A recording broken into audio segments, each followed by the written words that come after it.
IPL 2025ની શરૂઆત 22 માર્ચથી થવા જઈ રહી છે।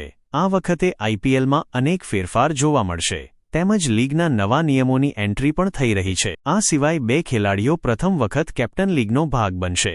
આ સાથે આઈપીએલની પ્રથમ મેચમાં વરસાદનું સંકટ પણ છે। કોલકાતા નાઇટ રાઇડર્સ અને રોયલ ચેલેન્જર્સ બેંગ્લોર વચ્ચે આઈપીએલ 2025ની પ્રથમ મેચ કોલકાતામાં આયોજિત થવાનું જોખમ છે, કારણ કે કોલકાતાના ઈડન ગાર્ડન્સમાં રમાનારી આ મેચમાં વરસાદ વિલન બની શકે છે।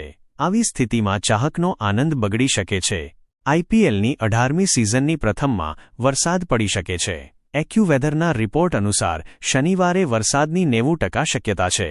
સાંજે ભેજનું પ્રમાણ 77% રહેશે, જ્યારે 22 કિલોમીટર પ્રતિ કલાકની ઝડપે પવન ફૂંકાશે। આવી સ્થિતિમાં ચાહકોની આશા પર પાણી ફરી શકે છે।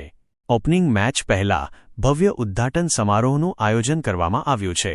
રિપોર્ટ મુજબ આઈપીએલની ઓપનિંગ સેરેમનીમાં બોલિવૂડ સિંગર શ્રેયા ઘોષાલ, કરણ ઔજાલ તેમજ દિશા પટની ધૂમ મચાવશે। આઈપીએલ 2025 પહેલા 22 માર્ચના રોજ ઓરેન્જ એલર્ટ જાહેર કરવામાં આવ્યું છે, જ્યારે રવિવાર માટે યલો એલર્ટ જાહેર કર્યું છે। રાત્રે 9 વાગ્યા અને 10 વાગ્યે ભારે વરસાદની સંભાવના છે, જે લગભગ 50મી 60% છે। આવી સ્થિતિમાં વરસાદના કારણે આ મેચ રદ થવાની સંભાવના છે।